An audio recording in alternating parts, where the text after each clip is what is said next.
Good morning students. આજે આપણે important સમ લઈને ડાયરેક્ટ લેબરનું ચેપ્ટર કમ્પ્લીટ કરશું. આ પહેલાંના એક વિડીયો અપલોડ થઈ ગયા છે, એ વર્ક તમે પૂરું ન કર્યું હોય તો એ પહેલે કરી લેશો.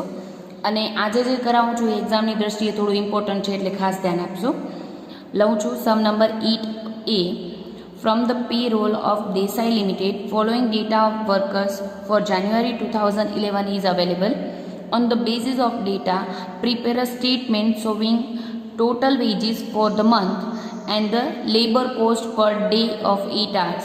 શું ફાઇન્ડ કરવાનું છે? સ્ટેટમેન્ટ બનાવવાનું છે. Total veggies for the month બતાવતું હોય અને labour cost per day 8 hours એક 1 ડેની વેજીસ કેટલી છે એ પણ તમારે બતાવતું હોય એવું સ્ટેટમેન્ટ પ્રિપેર કરવાનું છે. Contribution to the provident fund and employee state insurance is calculated on the basis of salary plus DNS allowances. એટલે તમને સેલેરી ને DNS અલાઉન્સીસનું ટોટલ હોય એના પર્સન્ટેજ લેવાના છે તમારે પ્રોવિડન્ટ ફંડ અને એમ્પ્લોયી સ્ટેટ ઇન્સ્યોરન્સમાં. પછી કીધું છે find out the total salary for the 1 month also. Total salary એટલે આ બધાનું ટોટલ કરી દેશું એટલે આપણે સેલેરી પ્લસ અલાઉન્સીસ કરીએ એટલે ટોટલ સેલેરી મળી જાય. ઇન્ફોર્મેશનમાં તમને આપ્યું છે મંથલી સેલેરી બેઝિક કીધું છે 3000, DNS allowances per month 3000 fixed, perquisite to each worker rupees 80, leave salary 10% of the basis pay. Basic pay એટલે monthly salary 3000 છે એના 10% leave salary મળે છે. પછી કીધું છે employers contribution to provident fund 8.33%, employers contribution to employee state insurance ESI માં એમ્પ્લોયરનો contribution છે 2%. Number of working days in a month કીધું છે 25 days વર્ક થાય છે પૂરા મંથમાં. અને પછી કીધું છે લાસ્ટમાં daily working hours 8 hours. Clear?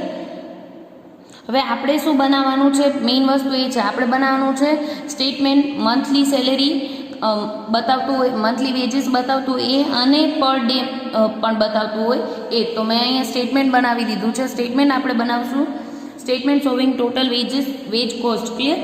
અને એમાં પહેલે ટોટલનું કોલમ રાખશું ને પછી પર ડે. હવે આપણે ખબર છે કે મંથમાં ડેઝ કેટલા છે એમ કીધું છે 25 days ઇન અ મંથ.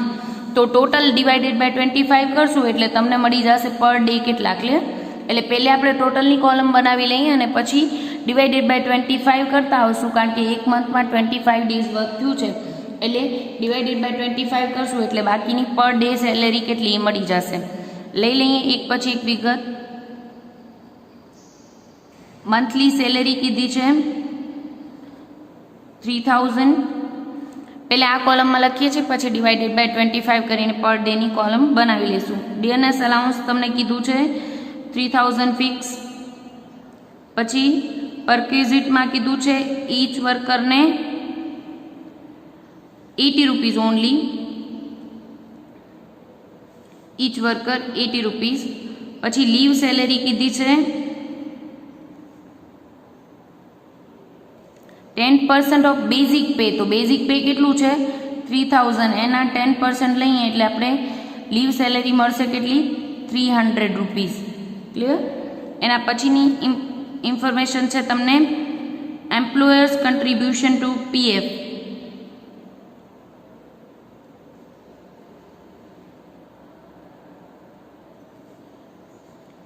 હવે આપણે પહેલે જ પેરેગ્રાફમાં કીધું હતું contribution to the provident fund and employee state insurance is calculated on the basis of salary plus DNS allowances. બંનેના ટોટલ કરીને પછી પર્સન્ટેજ લેવાના છે. અને અહીંયા કીધું છે employers contribution to provident fund 8.33%. પણ કોના 8.33%? તો કે basic salary plus DNS allowances. Basic આપણું છે 3000 અને DNS અલાઉન્સીસ 3000 એટલે ટોટલ 6000ના 8.33%. ક્લિયર? પણ કેલ્ક્યુલેટરમાં 8.33 છેક સુધી લેશો એટલે આન્સર એક્ઝેક્ટલી નજીક આવે. ક્લિયર? તમને મળશે 500 રૂપીઝ. એના પછી employers contribution to ESI.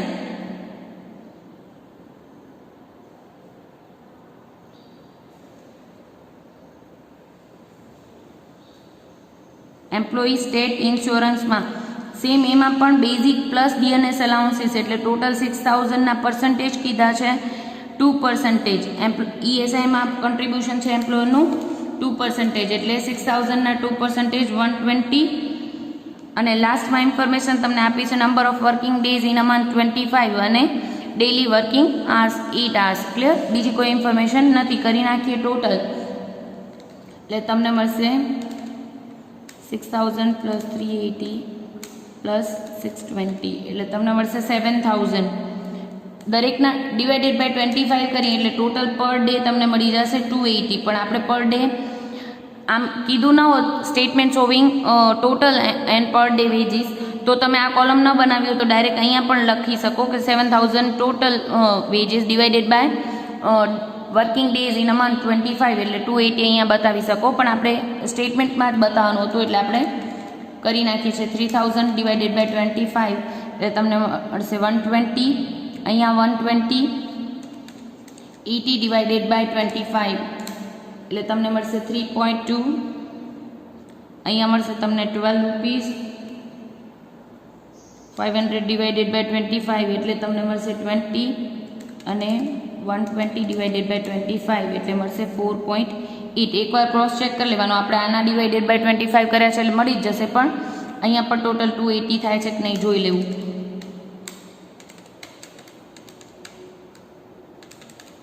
Clear? થઈ જાય છે 280. આપણે આટલું જ કેલ્ક્યુલેટ કરવાનું કીધું હતું એટલે અહીંયા જ પૂરો સમ.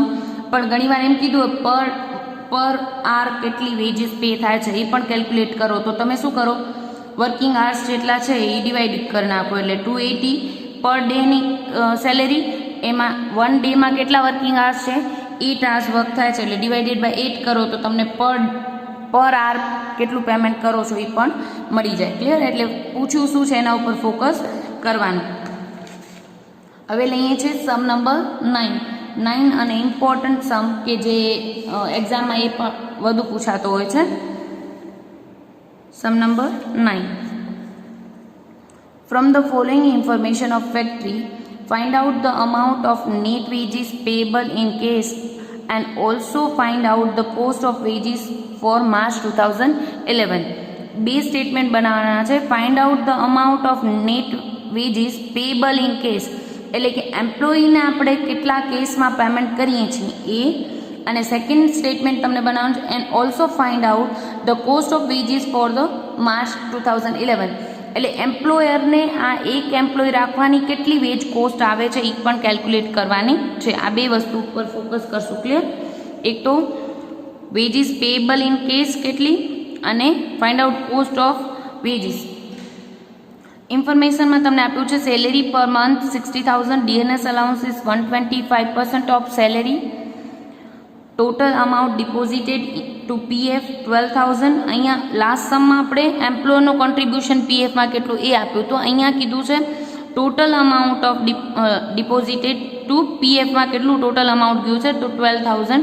Total amount deposited to employee state insurance 4,500. Expenses on amenities to employees 4,000. અમુક ફેસિલિટીઝ એમ્પ્લોયર દ્વારા એમ્પ્લોયને પ્રોવાઈડ કરવામાં આવતી હોય તો એનો એક્સપેન્સ એમ્પ્લોયરને કેટલો આવ્યો છે 4,000. સિક્સ્થ ઇન્ફોર્મેશન છે house rent recovered from 25 employees at the rate of 200 per month.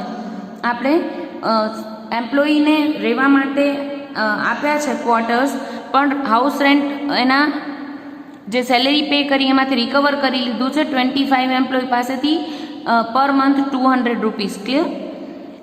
અને લાસ્ટમાં કીધું છે employers contribution to PF is equal rate with employees contribution while the ratio of employers and employees share in contribution to employee state insurance is 2:1.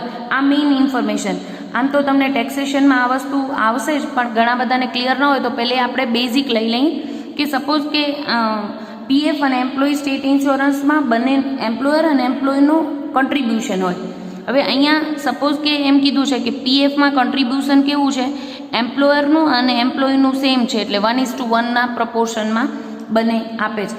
Suppose કે હું અહીંયા કોલેજમાં employ છું અને એ જનરલી પીએફમાં કન્ટ્રીબ્યુશન 12% આસપાસ રહેતું હોય ક્લિયર. પણ સપોઝ કે મારા સેલેરીમાંથી ટોટલ માની લો કે 3000 રૂપીસ કટ થાય છે એવરી મંથ.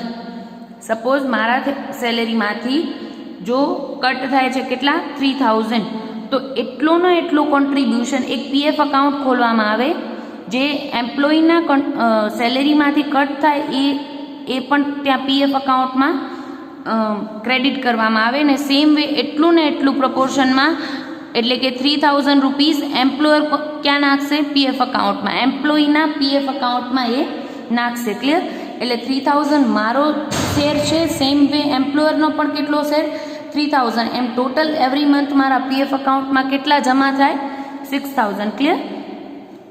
એટલે પ્રપોર્શન તમને કીધું હોય એ પ્રમાણે લેવું. અહીંયા પીએફમાં જનરલી પ્રોવિડન્ટ ફંડમાં 1:1 હોય, એટલે કે એમ્પ્લોયીનો હોય એટલો જ કોન્ટ્રીબ્યુશન એમ્પ્લોયરનું હોય. અને એમ્પ્લોયી સ્ટેટ ઇન્સ્યોરન્સમાં આપણે કીધું જ contribution 2:1. Employers and employee share 2:1. That means એમ્પ્લોયરનું કેટલું? 2 અને 1 એમ્પ્લોયીનો શેર છે એમ કીધું છે. ક્લિયર. એટલે કે અહીંયા ટોટલ 12000 કીધા હોય તો એમાંથી 6000 કોના? એમ્પ્લોયીના, 6000 કોના? એમ્પ્લોયરના. ક્લિયર. આ મેઇન કોન્સેપ્ટ. આટલું ના ખબર હોય તો પહેલાં ખ્યાલ આવી જવો જોઈએ. જો કે તમને આ ટેક્સેશનમાં આવશે જ આ વસ્તુ, પણ અત્યારે બેઝિક લઈ લઈએ છીએ. હવે 2 સ્ટેટમેન્ટ બનાવવાના કીધા છે. વેજીસ પેએબલ ઇન કેસ, એટલે કે આપણે મેઇન વસ્તુ યાદ રાખજો કોની દ્રષ્ટિએ પેમેન્ટ કરવાનું છે. પહેલું સ્ટેટમેન્ટ આપણે બનાવશું statement showing actual wages paid to employee. બરાબર. એટલે કે આપણે એમ્પ્લોયીને કેટલા વેજીસ પે કરીએ છીએ, કેસમાં કેટલું પેમેન્ટ થાય છે, પહેલું સ્ટેટમેન્ટ. અને સેકન્ડ સ્ટેટમેન્ટ એમ્પ્લોયરને વેજ કોસ્ટ કેટલી આવે છે, એક એમ્પ્લોય રાખવાની કોસ્ટ કેટલી આવે છે એ કેલ્ક્યુલેટ. એટલે આ કઈ રીતે વિચારવાનું? પહેલું સ્ટેટમેન્ટ એમ્પ્લોયીને કેટલા મળશે, અને પછી બીજું સ્ટેટમેન્ટ બનાવી ત્યારે એમ્પ્લોયરને કેટલું પેમેન્ટ કરવું પડ્યું નહીં, પેમેન્ટ કરવું પડ્યું એ પહેલાંમાં લેવાનું છે.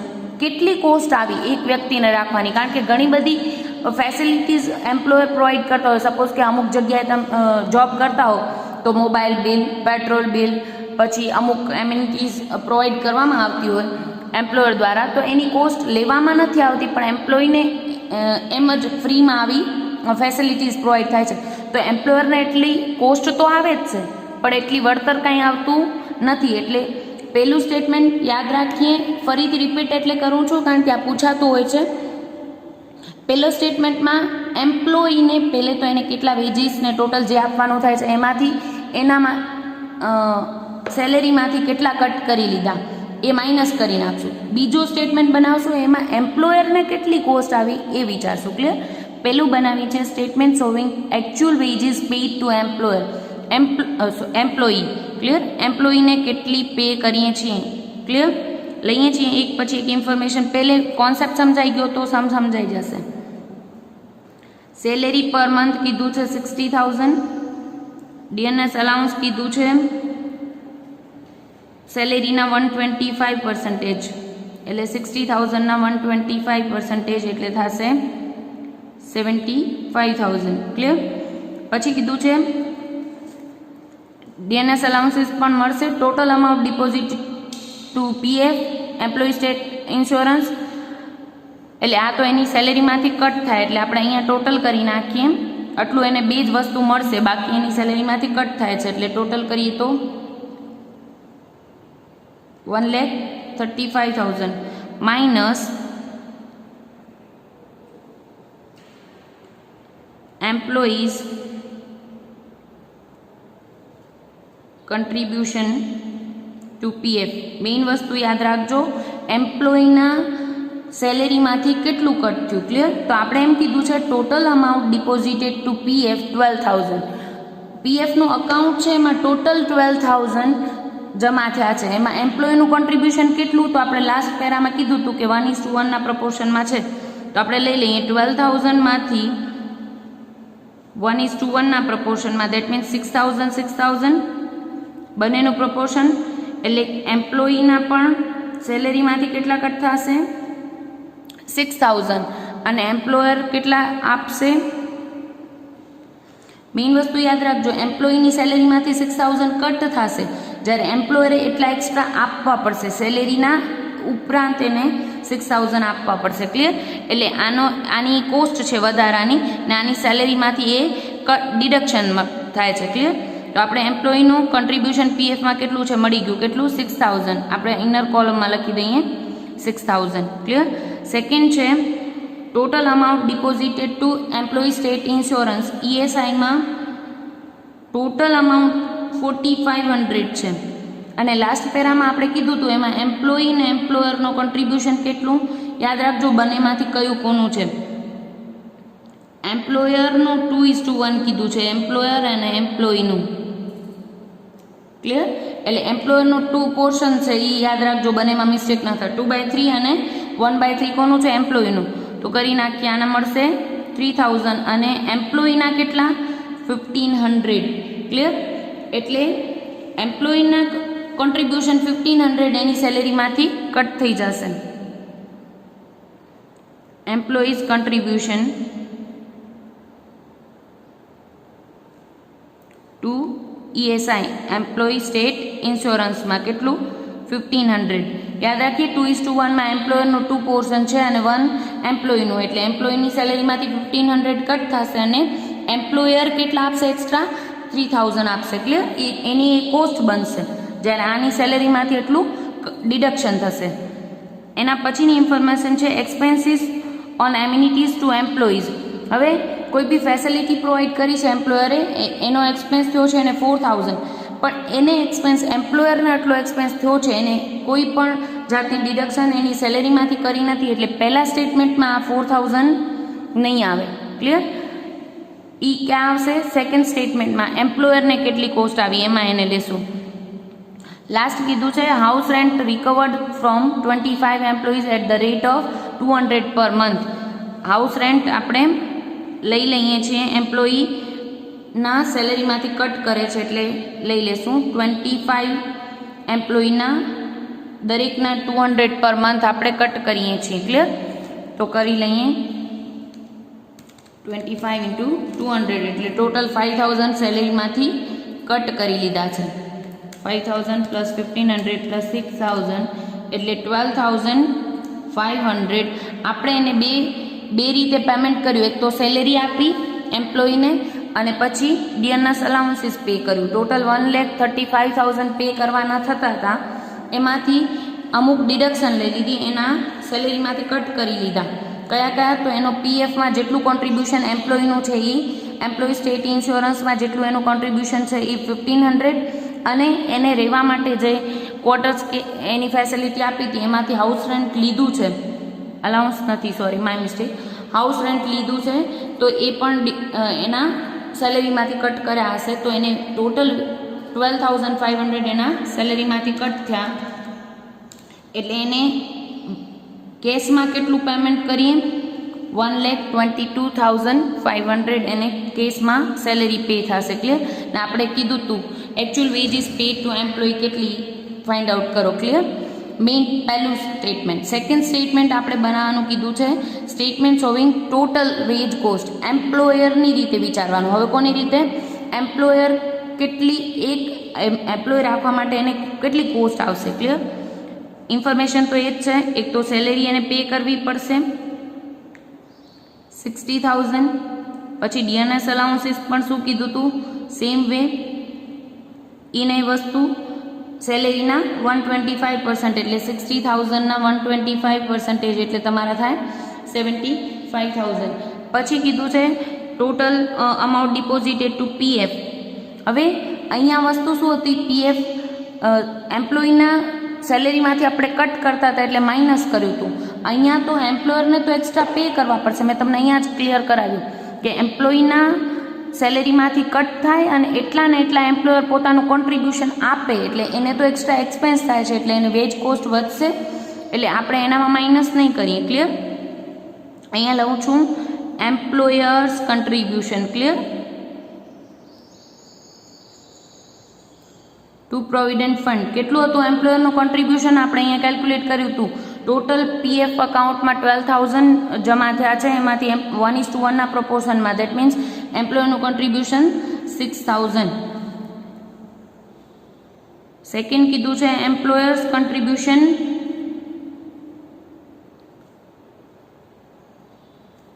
ટુ ESI, એમ્પ્લોયી સ્ટેટ ઇન્સ્યોરન્સમાં એનું કન્ટ્રીબ્યુશન કેટલું હતું તો કે ટોટલ ESIમાં તમારા જમા થયા હતા 4500, પણ 2:1 પ્રપોર્શનમાં એમાં એમ્પ્લોયરનું કન્ટ્રીબ્યુશન કેટલું હતું 2, દેટ મીન્સ 3000 ટોટલ એને આપ્યા છે, એટલે એની કન્ટ્રીબ્યુશન એનો એક્સપેન્સ છે. ક્લિયર? જ્યારે એમ્પ્લોયીનું કન્ટ્રીબ્યુશન એની ડિડક્શનમાં આવે, એના સેલેરીમાંથી કટ થઈ જાય એટલા. એના પછીની ઇન્ફોર્મેશન છે એક્સપેન્સ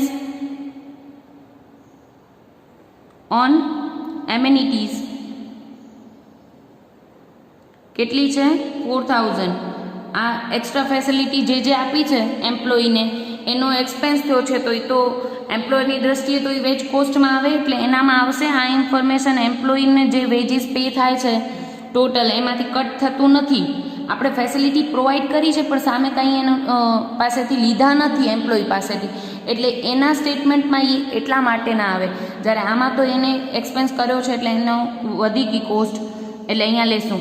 એના પછી છે હાઉસ રેન્ટ રિકવર્ડ ફ્રોમ 25%, એ તો આપણે ઓનામાંથી કટ કર્યા છે, આપણે કાંઈ એક્સ્ટ્રા એક્સપેન્સ કર્યો નથી. ક્લિયર? એને જે ક્વોટર આપ્યા છે એના વસૂલ્યા છે સામેથી, એટલે એક્સપેન્સ વધારાનો કાંઈ કર્યો નથી, એટલે વેજ કોસ્ટમાં લાસ્ટ આવશે નહીં હાઉસ રેન્ટ રિકવર્ડની ઇન્ફોર્મેશન. ટોટલ કરી નાખીએ.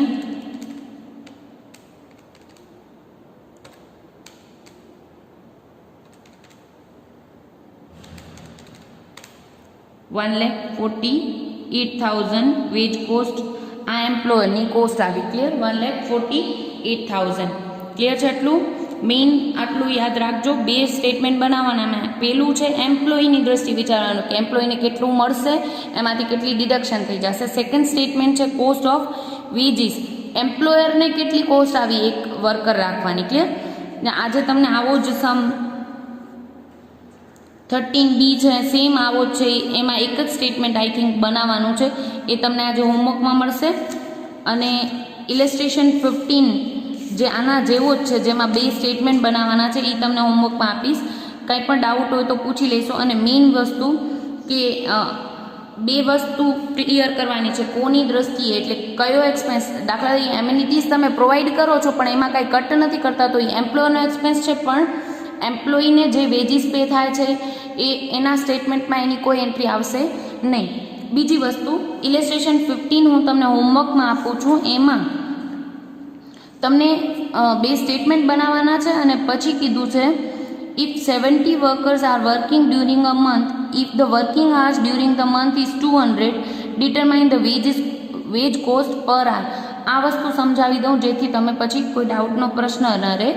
હવે 15 ઇલેસ્ટ્રેશનમાં તમને ઇન્ફોર્મેશન આપી છે 6 મંથની. ક્લિયર? એક તો મેઇન અહીંયા અંડરલાઇન કરજો, એટલે આખી ઇન્ફોર્મેશન હમણાં હતી 1 મંથની હતી, અહીંયા 6 મંથની ઇન્ફોર્મેશન છે. અને પછી કીધું છે તમે બંનેના સ્ટેટમેન્ટ બનાવશો, એમ્પ્લોયીની દ્રષ્ટિ એને કેસમાં કેટલી પેમેન્ટ થશે એ, અને એમ્પ્લોયરને કેટલી કોસ્ટ આવશે એ. પછી લાસ્ટ તમને એક્સ્ટ્રા પૂછ્યું છે કે 70 workers are working during a month, એક મંથમાં 70 વર્કર્સ વર્ક કરતા હોય અને વર્કિંગ આર્સ હોય પર મંથ 200, તો વેજ કોસ્ટ પર આર કેટલી આવશે. હવે અહીંયા વસ્તુ યાદ રાખજો, સપોઝ કે વિદ્યાર્થીઓ આ નથી વિચારતા, આપણે શું કરીએ પર આર ફાઇન્ડ કરવાનું કીધું એટલે તમે શું કરો total cost divided by hours કરો છો. અહીંયા વર્કિંગ આર્સ લેવાના છે, એ વસ્તુ ભૂલાય નહીં. વર્કિંગ આર્સ કેટલા છે? હવે હું એમ કહું કે હું 1 કલાકનો લેક્ચર લઉં તો વર્કિંગ આર કેટલા? ઘણા બધા વિદ્યાર્થીઓ કહેશે મેમ 1 આર, પણ 1 આર નહીં. તમે જો 100 સ્ટુડન્ટો, સપોઝ કે 99 સ્ટુડન્ટો, અને હું એ કહું તો ટોટલ વર્ક કેટલા આર્સનું થયું? 100 આર્સનું થયું. 1 આવરનો લેક્ચર, પણ total 100 person are working in 1 hour, તો ટોટલ વર્કિંગ આર્સ કેટલા થાય? 100 થાય. ક્લિયર? અહીંયા આ વસ્તુ મિસ્ટેક કરતા હોય છે, એટલે સમજાવી દઉં. અહીંયા કેટલા વર્કર્સ છે? 70 વર્કર્સ છે, અને એક મંથમાં એટલે તમે કરશો 70, અને પર મંથ તમારા કેટલા વર્કિંગ આર્સ છે? 200. અને આ તો 1 મંથની ઇન્ફોર્મેશન થઈ, એવા 6 મંથ તમારું વર્ક થાય છે. ક્લિયર? એક મંથ વર્ક નથી થતું, 6 મંથ સુધી. આ તો 70 ઇન્ટુ 200 કરશો તો તમારા 1 મંથના વર્કિંગ આવર્સ આવશે, ઇન્ટુ 6 મંથ એટલે ટોટલ તમે તમારા વર્કિંગ આવર્સ આવશે 84,000. આ વસ્તુ મેઇન ઇન્ફોર્મેશન તમે અહીંયા 6 મંથની આપી છે, આ ઘણા વિદ્યાર્થીઓ ન જોવે એટલે પર મંથનું ટોટલ કરી નાખે. એટલી ખબર છે કે પર આર વેજીસ ફાઇન્ડ કરવી હોય તો તમે શું કરો, total wages divided by working hours. અહીંયા વર્કિંગ આવર્સ કેટલા, તો કે 70 વર્કર્સ છે, એક વર્કર નથી, નહીંતર ઘણા બધા સ્ટુડન્ટ્સ ડિવાઇડેડ બાય 200 કરીને આવી જશે એક્ઝામમાં.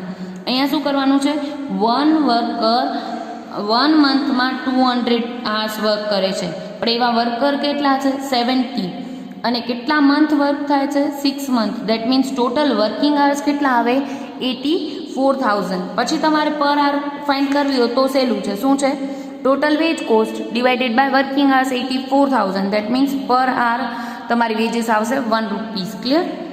આઈ હોપ તમને બધું ક્લિયર હશે. છતાં બી કોઈ ડાઉટ હોય તો કાલે આપણે ડાઉટ સેશન લઈ લેશું. આ પહેલાંનું વર્ક જો તમારું બાકી હોય તો સમયસર પૂરું કરી લેશો. ક્લિયર? Thank you.